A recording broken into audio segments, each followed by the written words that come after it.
Today I'm back to replace a coil that I found leaking last week. We're also going to be doing an overall tune-up on the system. Follow me along and I'll show you how I do it.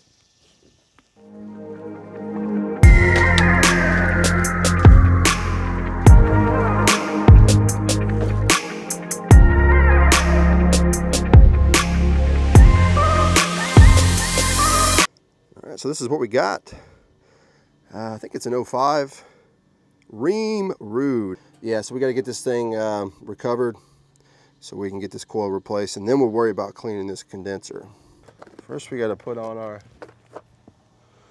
Appion little tools here. That's what I like to do. Gives you a much faster recovery process. Alright, so we got the system on recovery. As it's doing this, I'm going to go inside and start prepping for the new coil.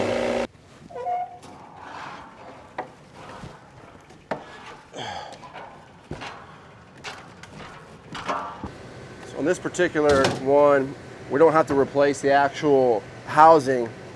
We just take the door off, slide the old coil out, slide the new one in, braze it, go from there. Just got to get all our screws out.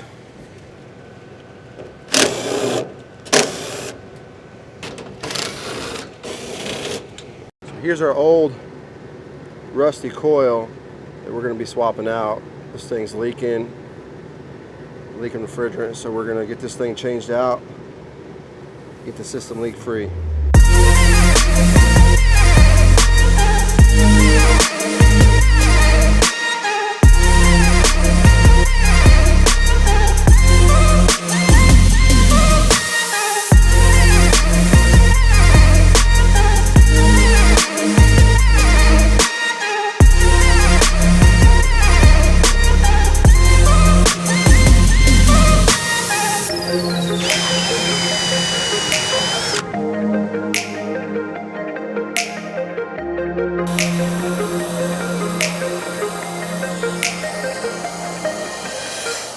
Looking good.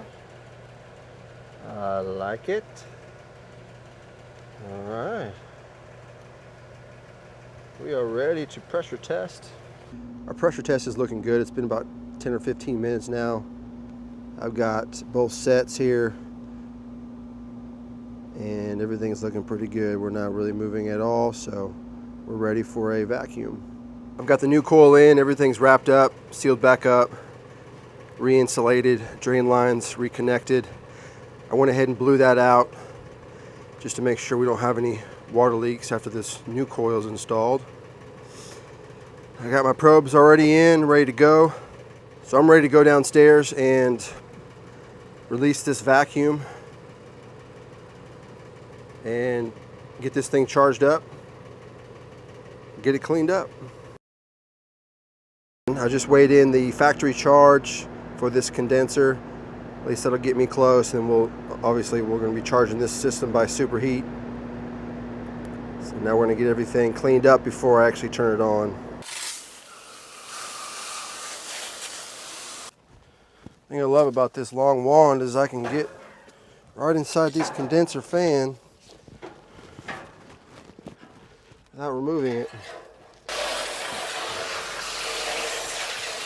I got the condenser nice and cleaned up. It's not perfect, but it's way better than what it was. The coil is definitely clean, so we're good there. Now we're ready to start it up and get the charge set. So everything's looking pretty good so far with the system on the startup. I need to give it some more run time to really check out, make sure everything equalizes out and the superheat stays where it's supposed to. So now I just need to get the truck cleaned up while that's happening, and then we'll recheck the charge before we head out.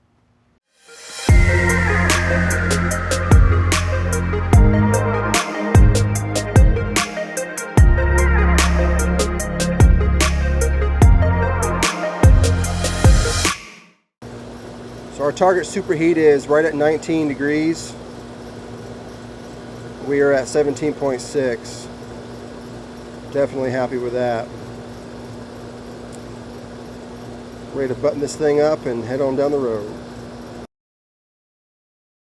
Just to do a little recap of what I did today, I came back and replaced the indoor coil that was leaking that I condemned last week. It was one of those slide in, slide out, no big deal. Pressurized it, made sure that the whole system had no other leaks, which we were good. And then we pulled the vacuum down to 500 microns, and then I weighed the charge in. The total charge was around 7 pounds, which is a good thing to know on a split. I'll write that down, so if there's any leaks in the future, I can know exactly what the full charge is. I did charge it to a superheat, with the indoor wet bulb being 69 and the outdoor dry bulb 89. That gave us about a 19-degree superheat. So we got, right now the superheat is around 18 degrees. So I'm definitely happy with that. We're gonna go ahead and button this up and call it good. I really appreciate you guys watching. Feel free to leave a comment down below if you have any questions. If you like what I'm doing, give it a thumbs up. And I'll see you guys on the next one.